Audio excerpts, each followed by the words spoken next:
तो अपन supreme court का jurisdiction पे थे। कोर्ट जुरिस्डिक्शन अपन ने बेसिक अपील्स के प्रोविजंस देख लिए थे, ओरिजिनल देख लिया था, अपील के देख लिए थे। अपील के अपन ने 3 अलग अलग देखे थे। एक अपन ने कॉन्स्टिट्यूशन मैटर्स पे देखा था ना, ये था 132 के अंदर। एक अपन ने सिविल का देखा था, ये अपना 133 में था। और एक अपन ने क्रिमिनल मैटर्स के लिए देखा था, ये 134 पे था। सबकी अलग अलग रिक्वायरमेंट्स थी। एक कॉमन था कि 134A के अंदर अगर आप सर्टिफिकेट लेके आ सकते हैं तो जिससे भी रेलेवेंट होगा आप उसके अंदर अप्लाई कर सकते हैं, और बाकी के अलग अलग क्राइटेरियाज थे वो अपन ने कल देखे थे। आज अपन थोड़ा आगे बढ़ते हैं, स्पेशल देखेंगे एक स्पेशल लीव पटिशन जिसमें आपको इन सब क्राइटेरिया को फुलफिल नहीं करना पड़ेगा। और उससे पहले अपन एक छोटा सा एक और देख लेते हैं।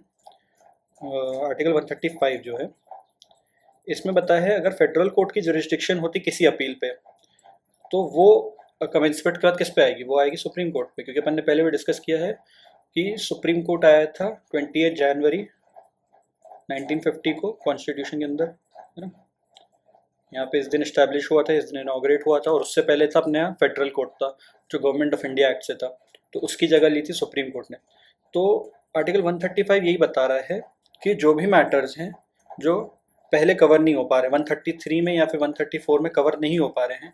यहाँ पे 132 का मेंशन इसलिए नहीं है क्योंकि यहाँ पे कॉन्स्टिट्यूशन की बात करी गई है, तो कॉन्स्टिट्यूशन तो डायरेक्टली इसी के दौरान आया, सुप्रीम कोर्ट के दौरान, फेडरल कोर्ट के दौरान तो था ही नहीं। तो इसमें सिर्फ 133 और 134 का मेंशन है।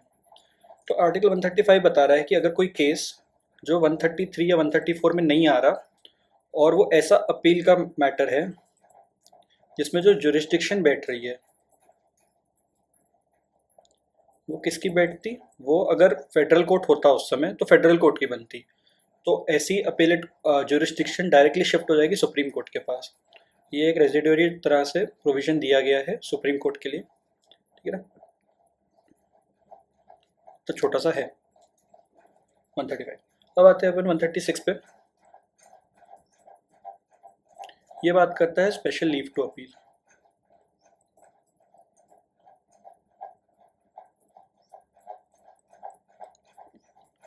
ये स्पेशल लीव टू अपील बता रहा है, इसमें वर्ड ही स्पेशल यूज़ किया गया है क्योंकि ये special appellate authority, appellate jurisdiction है कोर्ट का।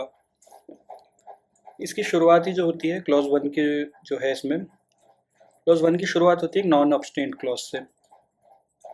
मतलब ये अभी तक अपन ने जो भी पढ़ा, ये अपन ने जो पूरा चैप्टर अपन पढ़ रहे हैं, अपन जो चैप्टर अभी कर रहे हैं जो है यूनियन जुडिशरी का चैप्टर, इसमें जितने भी प्रोविजंस हैं आर्टिकल 124 से लेके 147 तक, ये सबको ओवरराइड कर रहा है ये अकेला क्लॉज, ये अकेला आर्टिकल, ठीक है। इसको प्राइवेसी मिल रही है ये नॉन ऑब्स्टेंट क्लॉज से, क्योंकि इसका पहला वर्ड जब देखोगे तो वहाँ लिखा है notwithstanding anything in the chapter, यहाँ पे इसको प्राइवेसी मिल रही है। किस तरह की प्राइवेसी है यहाँ पे, यहाँ पे अपील लेने की, अपील एक्सेप्ट करने की प्राइवेसी दी जा रही है सुप्रीम कोर्ट को। यहाँ पे सुप्रीम कोर्ट अपने डिस्क्रेशन में, सुप्रीम कोर्ट को पूरी तरह से डिस्क्रेशन दिया गया है कि वो क्या कर सकता है, ग्रांट कर सकता है क्या चीज़, special leave to appeal. Special leave to appeal क्या होती है, मतलब आप कोर्ट से, आप डायरेक्टली सुप्रीम कोर्ट से परमिशन ले रहे हो कि हम आपके सामने एक अपील करना चाहते हैं तो आप उसको एक्सेप्ट करें, तो उसके लिए सुप्रीम कोर्ट अपने खुद के डिस्क्रेशन में ग्रांट दे सकता है, ठीक है। ये किन किन मैटर्स पे ग्रांट दे सकता है, ये हर मैटर पे ग्रांट दे सकते हैं। जो मेंशंस किए गए हैं अपने क्लॉज के अंदर वो हैं जजमेंट से, किसी डिक्री से, कोई डिटर्मिनेशन से, फिर कोई भी ऑर्डर हो उससे, या फिर कोई भी सेंटेंस पास हुई हो उसके। तो इनमें से किसी के भी अगेंस्ट आप स्पेशल लीव टू अपील में जा सकते हैं सुप्रीम कोर्ट के पास, किसी भी कॉज, किसी भी मैटर पे जो कि पास हुआ होगा बाय एनी कोर्ट। यहाँ पे वर्ड एनी कोर्ट यूज हुआ है, ठीक है, ध्यान रखना। और ट्रिब्यूनल मतलब इंडिया में कोई भी कोर्ट, कोई भी ट्रिब्यूनल, कोई भी मैटर में, किसी भी केस में कोई भी judgment, decree, order, sentence, determination कुछ भी पास करता है, वहाँ पे आप पहुँच सकते हैं सुप्रीम कोर्ट के पास, उनसे मांग सकते हैं कि आप हमको स्पेशल लीव टू अपील दे दें, और सुप्रीम कोर्ट का डिस्क्रेशन होगा उसको एक्सेप्ट करना है कि नहीं करना है, ये अपन को बताया गया है।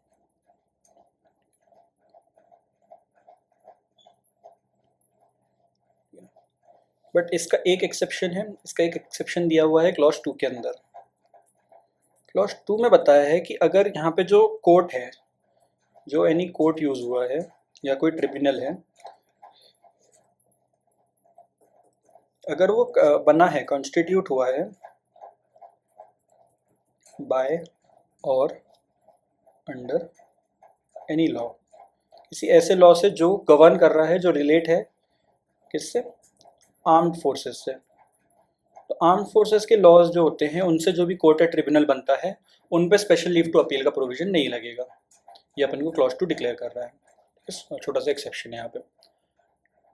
जब अपन वापस आते हैं क्लॉज 1 पे, तो अपन को दिखता है कि जो आर्टिकल 136 है उससे बहुत सारी वाइड पावर्स मिल रही है, बहुत ज़्यादा ही वाइड पावर्स आ रही हैं किसके पास, सुप्रीम कोर्ट के पास। और ये किस तरह की पावर हैं, ये स्पेशल रेजिडुअरी पावर्स हैं। मतलब अगर कहीं कुछ रह गया, 132 में कुछ नहीं बैठ रहा, 133 में कुछ नहीं बैठ रहा, 134 में कुछ नहीं बैठ रहा, 135 में भी कुछ नहीं बैठ रहा, तो 136 का ऑप्शन तो रहेगा ही रहेगा, क्योंकि यहाँ पे रेजिडुअरी है, तो यहाँ पे सब कवर हो रहा है। जब अपन 133 देख रहे थे तो वहाँ पे अपन ने देखा था कि जजमेंट डिक्री ऑर्डर के अगेंस्ट होता है, वहाँ पे सेंटेंस के अगेंस्ट नहीं लगता, और क्रिमिनल में जजमेंट ऑर्डर सेंटेंस लगता है ना। तो यहाँ पे सिविल और क्रिमिनल दोनों कवर्ड है, क्योंकि यहाँ पे डिक्री सेंटेंस सब लग रहा है, डिटर्मिनेशन भी आ रहा है, तो ये बहुत रेजिडुअरी है ना। अगर अपन अब अपन इसके अगर अपन डिफरेंस देखने जाए कि आर्टिकल 132 और 135 में, आर्टिकल 132 से लेकर 135 में अपन ने बहुत पर्टिकुलर तरह के अपील देखे, कॉन्स्टिट्यूशनल, सिविल, क्रिमिनल, और अगर फेडरल कोर्ट का बन रहा होता तो सुप्रीम कोर्ट पे आ जाएगा। और इसमें, और ये जो स्पेशल वाली है 136 में, इनमें क्या डिफरेंस है, तो अपन वो देखते हैं। इसमें मेनली दो तरह के डिफरेंसेस हैं, एक्चुअली तीन है। कि अपन ने जब देखा था इनमें 132 से 135 में, तो इनमें बहुत सारी लिमिटेशंस लगी हुई है हर उसमें। आप कॉन्स्टिट्यूशन में देखेंगे तो आपको पहले सुप्रीम कोर्ट का सर्टिफिकेट चाहिए ना, और उसमें सब्सटैंशियल क्वेश्चन ऑफ लॉ होना चाहिए, और कॉन्स्टिट्यूशन की इंटरप्रिटेशन होनी चाहिए। 133 में देखेंगे तो वहाँ पे भी सब्सटैंशियल क्वेश्चन होना चाहिए, और उसके साथ साथ वहाँ तो एंड भी लगा है कि हाई कोर्ट का ओपिनियन भी होना चाहिए उसके वहाँ, कि सुप्रीम कोर्ट से इसका डिसीजन की ज़रूरत है। 134 में अपन ने देखा था कि वहाँ पे एक्विटल हो रहा है तो उसको कन्वर्ट करके डेथ दे रहे हैं, या फिर विड्रॉ केस को विड्रॉ करके डेथ दे रहे हैं, तो वो सब लिमिटेशंस लगी थी। तो 136 में अपन ने देखा कि कोई लिमिटेशन नहीं है, यहाँ पे एकदम वाइड डिस्क्रेशन दिया गया है सुप्रीम कोर्ट को। तो ये एक डिफरेंस है। एक और डिफरेंस क्या है, जो यहाँ पे वर्ड ऑर्डर यूज़ हुआ है, यहाँ पे सिर्फ वर्ड ऑर्डर यूज़ हुआ है, पर जब अपन ने देखा था बाकी के आर्टिकल, जब अपन ने देखे थे तो वहाँ पे लिखा था फाइनल ऑर्डर, ऑर्डर के पहले वर्ड फाइनल यूज़ हुआ था। ठीक है, फाइनल ऑर्डर से क्या मतलब होता है, फाइनल ऑर्डर का ये मतलब होता है, आर्टिकल 132 के एक्सप्लेनेशन में भी यही दिया हुआ है, 132 के एक्सप्लेनेशन में फाइनल ऑर्डर का मतलब दिया हुआ है। उसमें क्या बताता है, फाइनल ऑर्डर वो ऑर्डर होता है जिसको अगर डिसाइड कर दिया गया तो जो फाइनल डिस्पोजल हो जाएगा केस का, मतलब केस जो है वो ख़त्म हो जाएगा ऑफ केस। सो 132, 133 में, 134 में भी अगर आप किसके अगेंस्ट अपील कर सकते हो, आप सिर्फ फाइनल ऑर्डर के अगेंस्ट अपील कर सकते हो, मतलब केस खत्म होने के बाद ही आप 132 से 134 के बीच में अपील कर सकते हो। पर जो यहाँ पे 136 में वर्ड यूज़ हो रहा है वो है सिर्फ ऑर्डर, यहाँ पे फाइनल नहीं लिखा है। इसका क्या मतलब है, इसका मतलब है कि जो इंटरलॉक्यूटरी ऑर्डर्स होते हैं, इसका क्या मतलब होता है, जो बीच बीच में पास होते हैं, ये फाइनल नहीं होते, इनसे केस डिस्पोज नहीं हो रहा है ना। बिटवीन केस, बिटवीन या फिर पेंडिंग केस, बीच बीच में ऑर्डर्स पास होते रहते हैं अलग अलग तरह के। तो इन ऑर्डर के अगेंस्ट भी आप चाहे तो आर्टिकल 136 के अंदर अपील कर सकते हैं। ये दूसरा डिफरेंस हो गया। ठीक है, यहाँ पे कोई क्वालिफिकेशन नहीं लगी है कि फाइनल होना चाहिए। फिर एक और डिफरेंस क्या है, एक और डिफरेंस है अपना यहाँ पे ये वाला word, passed by any court और ट्रिब्यूनल। अगर अपन देखेंगे आर्टिकल 132 से 135 में, तो वहाँ पे बोला गया है कि जो आप अपील कर रहे हैं वो किसके अगेंस्ट, किसके ऑर्डर के अगेंस्ट है, वो आप हाई कोर्ट के ऑर्डर के अगेंस्ट कर रहे हैं, order, judgment, decree, sentence, whatever, ठीक है, एज द केस में भी इनके लिए। बट आर्टिकल 136 में है कि एनी कोर्ट या फिर ट्रिब्यूनल। तो बेसिकली आप एक जुडिशियल मजिस्ट्रेट सेकेंड क्लास के, तो आप जुडिशियल मजिस्ट्रेट जो सेकेंड क्लास के होते हैं उनके ऑर्डर के अगेंस्ट भी आप चाहें तो 136 के अंदर डायरेक्टली अपील कर सकते हैं। कहाँ पे? सुप्रीम कोर्ट के अंदर। इतना वाइड है अगर अपन 136 को देखें तो, ठीक है। यहाँ तक समझ आया? यहाँ तक कोई दिक्कत?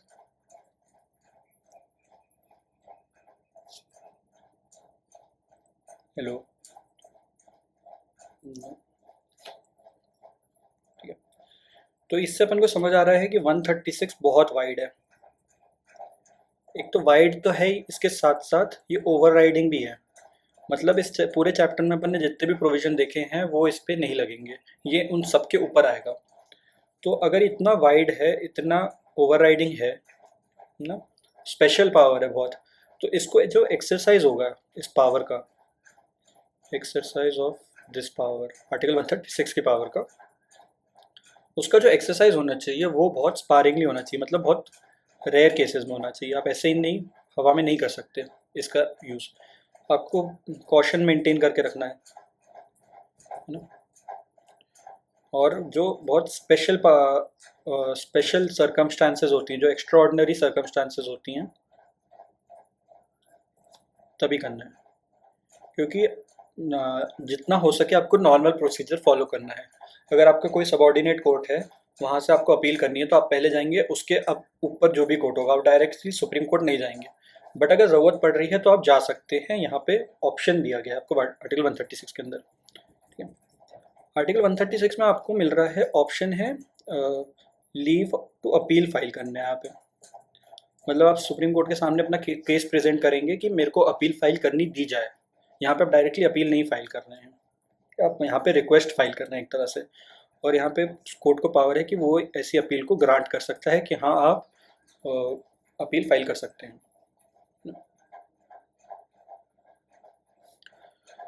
फिर एक केस था, उसमें बताया गया था कि जो स्पेशल लीव कब ग्रांट किया जाएगा, सुप्रीम कोर्ट जनरली कब ग्रांट करेगा स्पेशल लीव, वो तब करेगा जब ग्रॉस मिसकैरेज ऑफ जस्टिस है,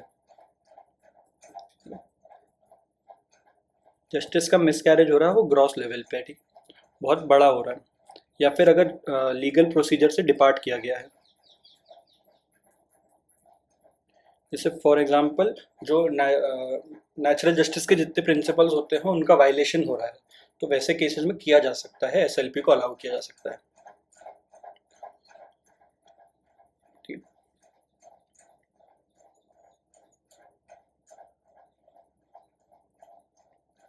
आर्टिकल 136 से अपन ने देखा कि किसी भी कोर्ट के, एनी कोर्ट के किसी भी ऑर्डर, किसी भी judgment, any order, any judgment, किसी भी स्टेज की कोई भी ऑर्डर, कोई भी जजमेंट हो सकती है, उन पे अपील की जा सकती है, मतलब उनके एसएलपी फाइल की जा सकती है उस केस में। तो इससे अपन को समझ आ रहा है कि यहाँ पे जो है सुप्रीम कोर्ट का एक तरह से सुपरवाइजरी जुरिस्डिक्शन बन रहा है, मतलब वो चेक कर सकता है किसी भी कोर्ट के किसी भी ऑर्डर को कभी भी चेक कर सकता है वो। Supervisory jurisdiction over all courts in the territory of India, पूरे इंडिया में उनका टेरिटोरियल जुरिस्डिक्शन तो है ही, सुपरवाइजरी जुरिस्डिक्शन भी अपन आर्टिकल 136 के अंदर से इन्फर कर सकते हैं।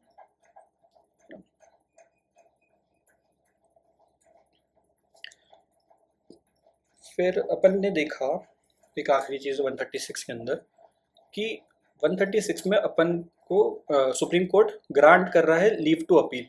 बट अगर ये एक बार ग्रांट हो जाए तो मेरे को बताओ कि अगर आपकी SLP ग्रांट हो जाए, मतलब आप special leave to appeal grant हो गई, ग्रांटेड, तो उसके बाद क्या सुप्रीम कोर्ट बाउंड रहेगा पूरा केस को डिसाइड करने के लिए?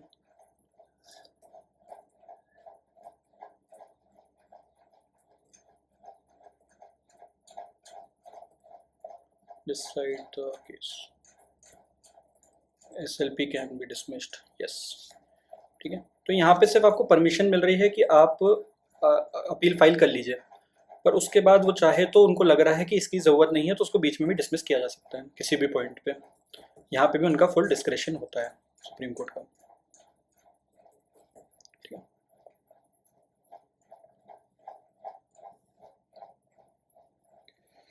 ये हो गया अपना स्पेशल लीव टू अपील। यहाँ तक कोई दिक्कत तो बताओ।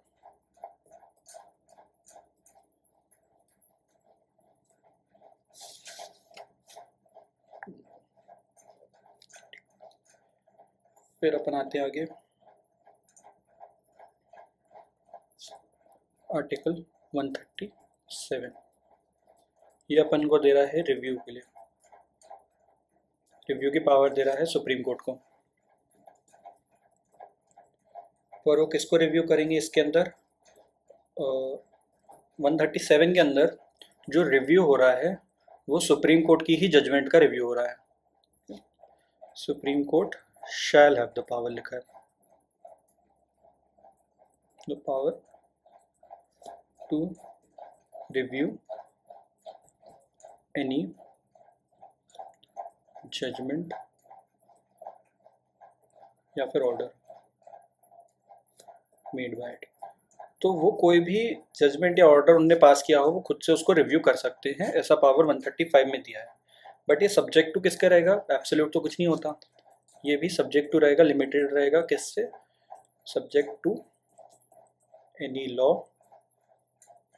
Made by parliament. ठीक है, पार्लियामेंट ने कोई लॉ बनाया उसके सब्जेक्ट टू रहेगा, और उसके साथ साथ और any rules made under article 145।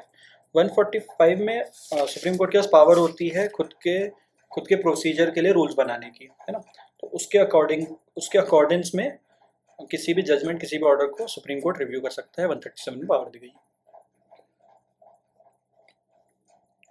तो ये भी एक तरह से स्पेशल पावर है, और इसको जो यूज़ किया जाता है वो भी थोड़ा कम ही यूज़ किया जा सकता है। कुछ एग्जाम्पल जब रिव्यू की पावर को एक्सरसाइज किया जा सकता है वो होता है कि कोई प्राइमा फेसी या तो मिस्टेक हो गई है या फिर कोई एरर आ गया है जजमेंट में, किसी ऑर्डर में, तब रिव्यू की पावर को एक्सरसाइज किया जा सकता है। या फिर कोई डिस्कवरी हुई है, कैसी डिस्कवरी है? वो नई डिस्कवरी है, और नई तो है ही, उसके साथ साथ इम्पॉर्टेंट है। ठीक है, सिर्फ नया होना ज़रूरी नहीं है, वो इम्पॉर्टेंट होना चाहिए, वो ऐसा होना चाहिए कि उससे जो जजमेंट आया है, जो ऑर्डर आया है, उस पर अफेक्ट पड़ रहा हो, तभी वो इम्पॉर्टेंट होगा। तो दोनों साथ में चलेंगे, new and important. Matter of evidence, वो एविडेंशियरी वैल्यू भी होनी चाहिए उसकी। ऐसे केसेस में भी रिव्यू किया जा सकता है। या फिर कोर्ट को लग रहा है कोई एनी अदर सफिशिएंट रीज़न है, तो ये भी डिस्क्रिशन है, केस टू केस बेसिस पे देखा जाएगा। इसका कोई रूल नहीं होता, कोई फॉर्मूला नहीं होता कि इन्हीं केसेस पे अपन रिव्यू कर सकते हैं, इन केसेस पे नहीं कर सकते। केस टू केस सर्कमस्टांसेस को देख के किया जाएगा। सफिशिएंट रीज़न है तो किया जा सकता है।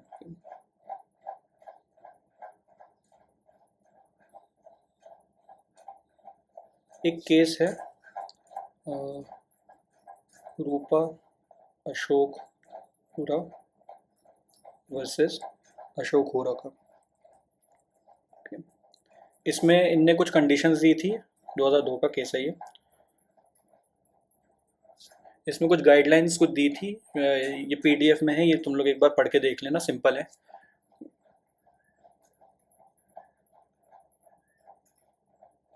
बट इसमें बताया था कि अगर कोई मिसकैरेज ऑफ जस्टिस हो रही है, कोई ग्रोस मिसकैरेज ऑफ जस्टिस हो रही है, किसी भी ऑर्डर, किसी भी जजमेंट से सुप्रीम कोर्ट के, तो वहाँ पे कोर्ट जो है अलाउ कर देगा क्यूरेटिव पिटिशन को। क्यूरेटिव पिटिशन इसी के अंदर आ जाती है, अपने आर्टिकल 137 के अंदर। मतलब जो भी, जिस भी रीज़न से ये मिसकैरेज ऑफ जस्टिस हो रहा है उसको क्योर करने के लिए कोई पिटिशन डालते हैं तो अपन उसको क्यूरेटिव पिटिशन बोलते हैं, ठीक है। तो जो भी विक्टिम होगा जो इस इनजस्टिस से सफ़र कर रहा है वो ये पिटिशन डाल सकता है और कोर्ट इसको अलाउ कर सकती है। इसके साथ साथ कुछ गाइडलाइंस दी थी, वो पीडीएफ में है, वो तुम लोग देख लेना, मैं भेज दूंगा, ठीक है, एक बार रीड मार लेना।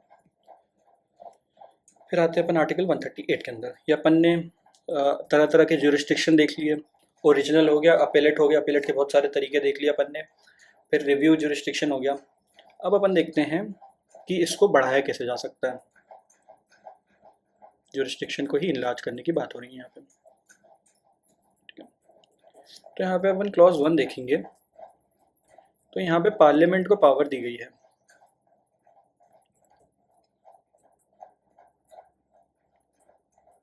किसके लिए?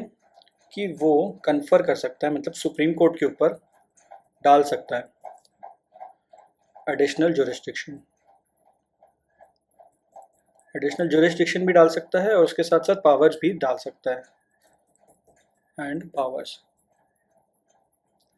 पर ये किस तरह के ज्यूरिस्डिक्शन, किस तरह के पावर्स की बात हो रही है यहाँ पे? वो ऐसे respect to any matters, to any matters जो कि मेंशन्ड है कहाँ पे? यूनियन लिस्ट में। तो यूनियन लिस्ट में जो भी मैटर्स हैं उनसे रिलेटेड में सुप्रीम कोर्ट को एडिशनल ज्यूरिस्डिक्शन और पावर्स पार्लियामेंट दे सकता है लॉ बना के, ठीक है। यूनियन लिस्ट कहाँ पे अपन को जो शेड्यूल 7 है उसकी जो लिस्ट 1 है जिसको अपन यूनियन लिस्ट बोलते हैं, उसमें पूरी पार्लियामेंट की पावर दी गई है। और अपन ने ये भी देखा था कि जो एग्जीक्यूटिव पावर ऑफ यूनियन होती है वो भी यहीं तक एक्सटेंड करती है यूनियन लिस्ट तक, है ना। जहाँ पे भी पार्लियामेंट की पावर आती है लॉ बनाने की, वहाँ तक एक्सटेंड किया जा सकता है।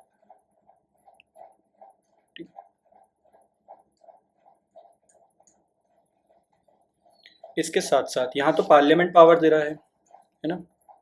इसके साथ साथ और एक और तरह से क्लॉज 2 में बताया है कि इसको और इनलार्ज किया जा सकता है दूसरे तरीके से। यहाँ पे सिर्फ यूनियन लिस्ट के मैटर्स को दिया जा रहा है, अभी दूसरी चीज़ें देंगे कि सुप्रीम कोर्ट के पास और फर्दर ज्यूरिस्डिक्शन होगा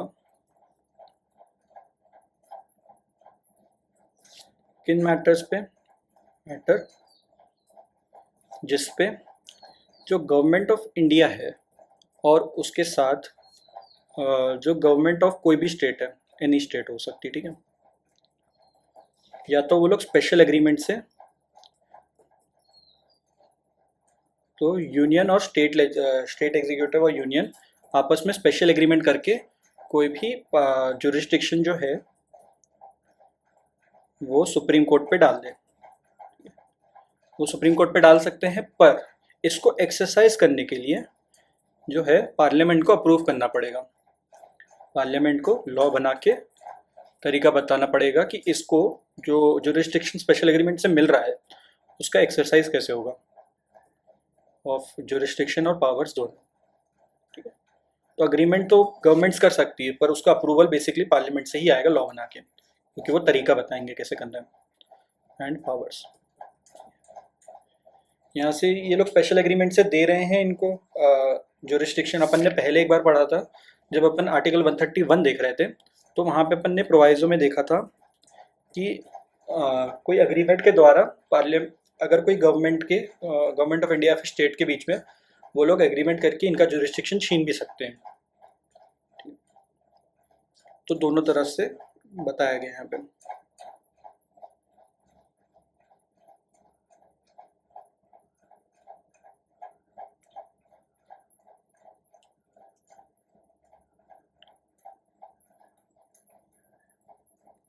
ठीक है ना, यहाँ तक कोई दिक्कत? आर्टिकल 131 का प्रोवाइजो भी देख लेना एक और बार, उसमें ओरिजिनल ज्यूरिस्डिक्शन हटाने की बात की गई है।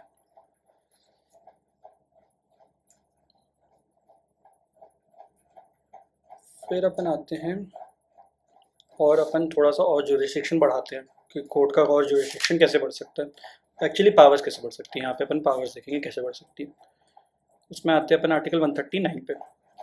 यहाँ पे बता रहे हैं कि जो पार्लियामेंट है बाय लॉ, लॉ बना के कन्फर कर सकती है, डाल सकती है सुप्रीम कोर्ट के ऊपर, ऑन सुप्रीम कोर्ट, क्या, पावर टू इशू,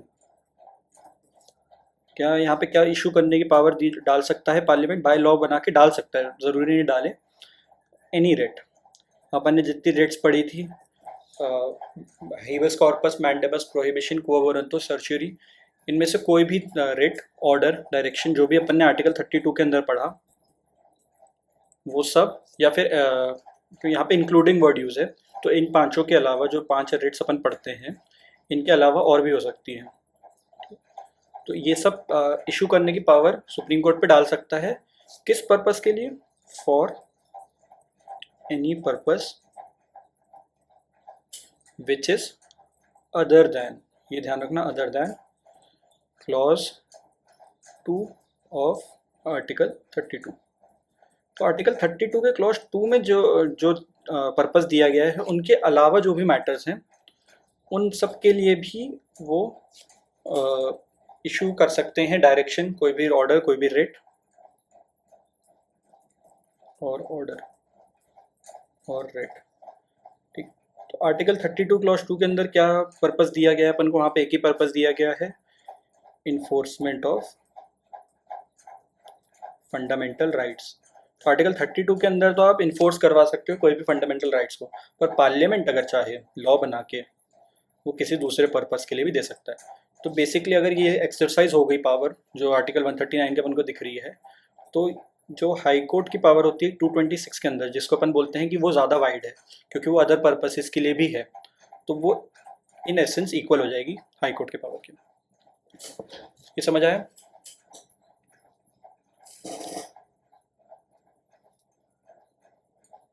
हेलो, ये समझ आया? यस। 2 और आर्टिकल बच्चे हैं, अपन देख लेते हैं। अब आते हैं अपन आर्टिकल 139 ए पे। यहाँ पे क्या बात करी जा रही है, यहाँ पे बात करी जा रही है ट्रांसफ़र करने की केसेस को।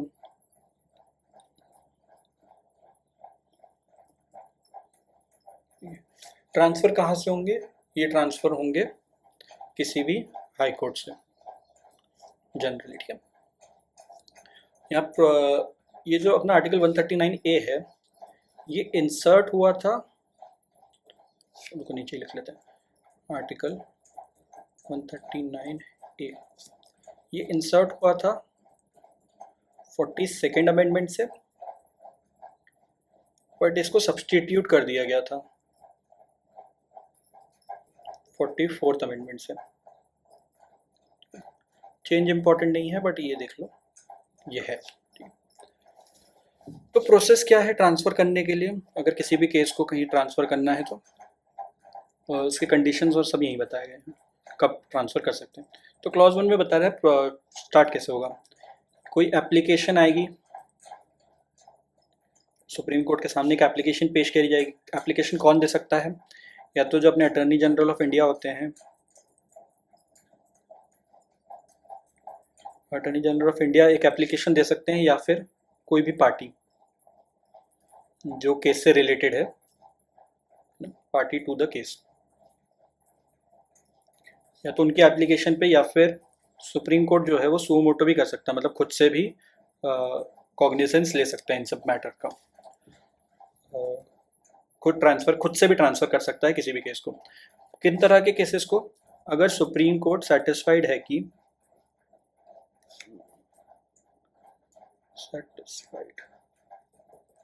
कि ऐसा मैटर चल रहा है कि इन्वॉल्व्स सेम या फिर सब्सटैंशियली सेम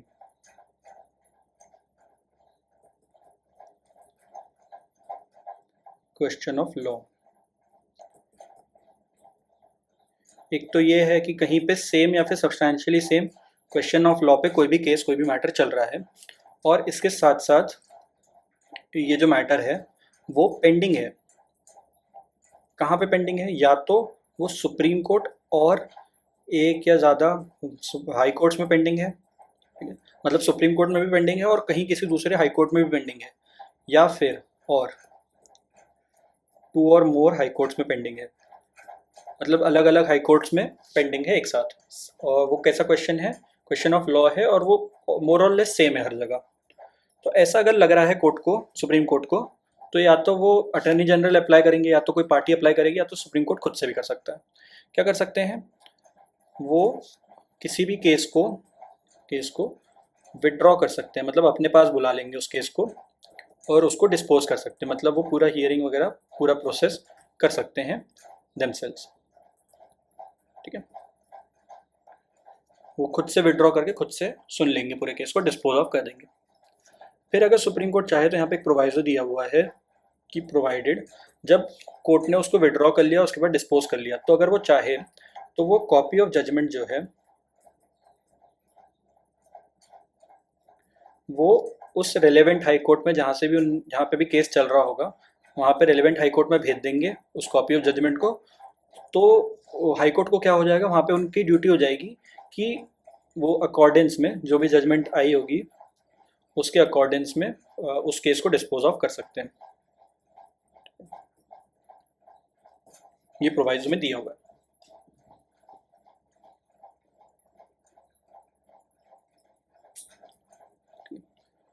फिर यहाँ तो क्या हो रहा है, क्लॉज 1 में अपन ने जो देखा, इसमें हो रहा है कि वो सुप्रीम कोर्ट अपने पास केस बुला के खुद सॉल्व कर रहा है जो भी क्वेश्चन ऑफ लॉ आ रहा है। और इसके साथ साथ ये जो क्वेश्चन ऑफ लॉ है ये जनरल इंपॉर्टेंस का भी होना चाहिए। तो क्लॉज 1 में बताया है कि सुप्रीम कोर्ट अपने पास बुला लेगा केस, पर अगर जो क्लॉज 2 है वो अपन को बता रहा है कि सुप्रीम कोर्ट के पास ये भी पावर होगी कि वो किसी एक हाई कोर्ट से दूसरे हाई कोर्ट में ट्रांसफर कर सकता है कोई भी केस को। पर क्यों करेगा, किस रीज़न से करेगा, वो इस रीज़न से करेगा कि सुप्रीम कोर्ट को लग रहा है, इट थिंक्स, कि ऐसे ट्रांसफ़र से such transfer will be expedient to do so for end of justice के लिए बहुत इंपॉर्टेंट है। मतलब अगर ट्रांसफ़र नहीं किया गया एक हाई कोर्ट से दूसरे हाई कोर्ट में तो जो एंड ऑफ जस्टिस है वो नहीं मिल पाएगा जो भी पार्टीज है उनको। तो क्लॉज 2 में यहाँ पे डिस्क्रेशन है सुप्रीम कोर्ट के पास। इसका भी सेम प्रोसेस होगा वही जो अपन ने क्लॉज 1 के देखे थे। ठीक है ना, फिर आज के लिए अपन एक आखिरी आर्टिकल देखते हैं जो कि अपना आर्टिकल 140। यहाँ बात करी गई है एंसेलियरी पावर्स की। तो यहाँ क्या बता रहे हैं, यहाँ पे फिर से पार्लियामेंट को एम्पावर किया गया है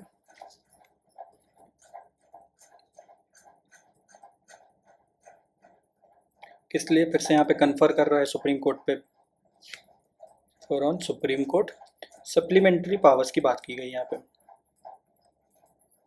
सप्लीमेंट्री पावर्स का क्या मतलब होता है, एडिशनल पावर्स होता है। ठीक है, कैसी सप्लीमेंट्री पावर्स, ऐसी सप्लीमेंट्री पावर्स जो कि नेसेसरी हैं किसके लिए, ताकि जो कोर्ट है, नेसेसरी फॉर द कोर्ट, ताकि वो इनेबल हो सके,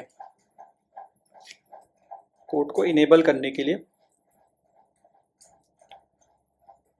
अपना जुरिस्डिक्शन मोर इफेक्टिवली।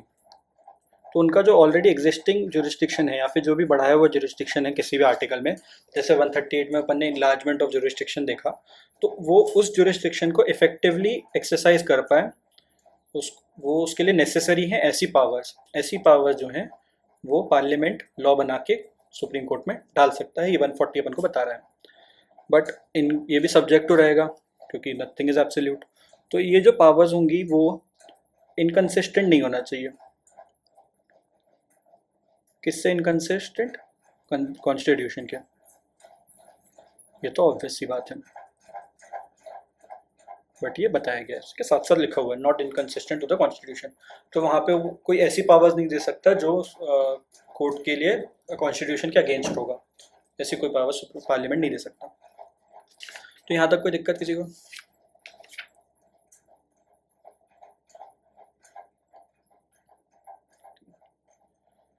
तो आज के लिए बस इतना ही, बाकी अपन कल करेंगे।